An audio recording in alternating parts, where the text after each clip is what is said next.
We now have this update on Veterans Affairs, a key priority for President Trump about to get underway at the White House. VA Secretary David Shulkin will be at the podium next hour. A bit earlier in the month, he revealed the VA is considering plans to shut more than 1,000 VA centers across the country as that department faces deep challenges to improve care for America's veterans. President Trump calling for a 6% increase in the VA budget. That news conference starts in 45 minutes, 11:30 a.m. Eastern Time. I don't think this is an either-or issue. I think you can defund Planned Parenthood, and that's what needs to happen. There are plenty of avenues and areas for people to go for women's health care. Most of the stuff Planned Parenthood says they do, they really don't do anyway. I do know unequivocally that it's wrong to use taxpayer dollars to fund Planned Parenthood. Republican lawmakers repeatedly pushed to defund Planned Parenthood, and now the group's annual report is out after a 4-month delay, showing a jump in both government funding and abortions. Let's bring in Mercedes Schlapp, GOP strategist, former spokeswoman for President George W. Bush, and Leslie Marshall, syndicated radio host, both Fox News contributors. Great to have you both this morning. Good morning. Okay, so let's look at a top line over government funding. It's up slightly over last year, 554.6 million this year, 553.7 million last year. Something interesting to note, though, apparently over 5 years' time, the number of patients to Planned Parenthood is down by 600,000. They're still getting the same federal and state government money. Leslie, is that fair? Well, yes, it is fair, because when you look at the overall number of people they're helping, over 2.5 million people, and when you also look at the threats to some of those people, whether it's the federal government wanting to reduce Medicaid, or whether you just look at not just Planned Parenthood centers that have closed, a number of them throughout the United States, but other clinics that have closed because they don't have proper funding. These are lower income women predominantly that need somewhere to go for these female health services, and not just reproductive health services. Yeah, and there are federally qualified health care centers, and this has been a main point in this whole conversation.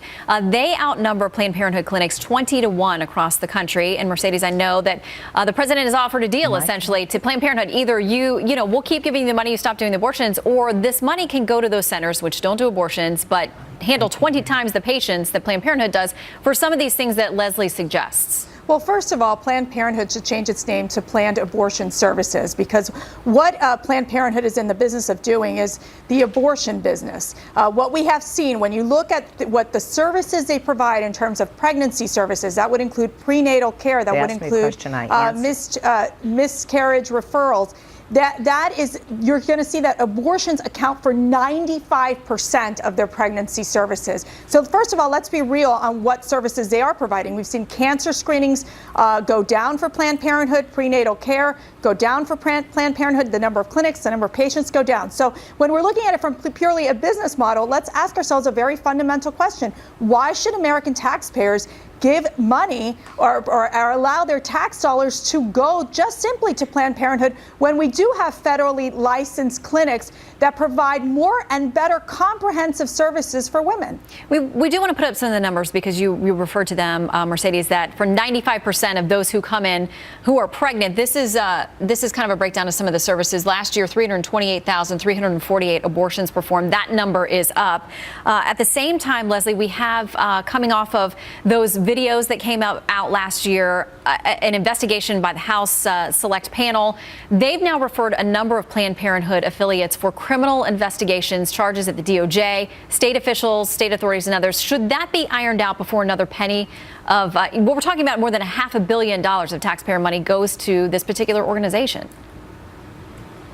Well, first of all, as you know, here in the state of California, over 13 felony charges have been brought against those responsible for the video. With regard to Planned Parenthood, in the state of Texas alone, you're looking at 13 investigations, and on a congressional federal level, 3 investigations, all found Planned Parenthood not guilty. So I would have a problem halting the funding. I don't want to keep medical care, especially for lower income women. And with regard to what Mercedes said, I do agree that the money should be shared, if you will, share in the wealth, but you don't defund Well, Cecile Richards doesn't believe in that. Okay, she doesn't want to share the money. I mean, there's no sharing the money. They have a very strong lobbying arm in Congress. It's why they've been able to basically carve out their funds, the federal funds, and it should be a competitive process to allow other clinics that provide even better services to low-income women. Because what's happening is that the mission of Planned Parenthood is obviously shifting. It's shifting towards being primarily focused on abortions. It's where they make their money. It's why they push medical standards lower. And it is problematic for Planned Parenthood. And there are better options for women across the board. Leslie, what do you make? And these are numbers, again, from their annual report, just factual numbers that anybody can go online and see the report that was released. The contraceptive services they're providing are down 20%. Cancer screenings are down 50%. What do you make of that at the time when this organization is trying to make the argument, as you are, that they are providing those valuable things to people? It seems like abortions are up and those other screening services and important things are down. It doesn't mean that those aren't happening. When you look at the numbers, yes, the numbers are down. I'm not going to dispute the numbers. And Planned Parenthood put the numbers out there. They're obviously not hiding anything. But the reality is, and this is what happens in any business, even a medical business, you're going to have services that shift at different times or in different years. But it doesn't mean people aren't getting contraceptive. It doesn't mean they're not getting cancer screenings. It doesn't mean they don't have education. When you look at the pure numbers of people that are going through their doors, and then you look at the number of abortions performed, the number of people that are getting services that are not abortion services far outweigh that, and you don't punish those individuals, if you will, for the numbers in abortions may be unsettling. Okay, quick final word, Mercy. Their business model, Planned Parenthood business model, is failing, yet they're receiving more revenues from the government. That to me does not make any sense, Leslie. The money should be competitive. Other federal clinics, licensed clinics, should have access to those funds. And the fact is that Planned Parenthood has dominated in the sense of the abortion industry, and that is what their primary mission has become, not comprehensive services for all women. All right, Mercedes and Leslie, again, for folks who want to check it out, it's there online. Check it out for yourself. Thank you both for your time this morning. We appreciate it. Thank you, Shannon.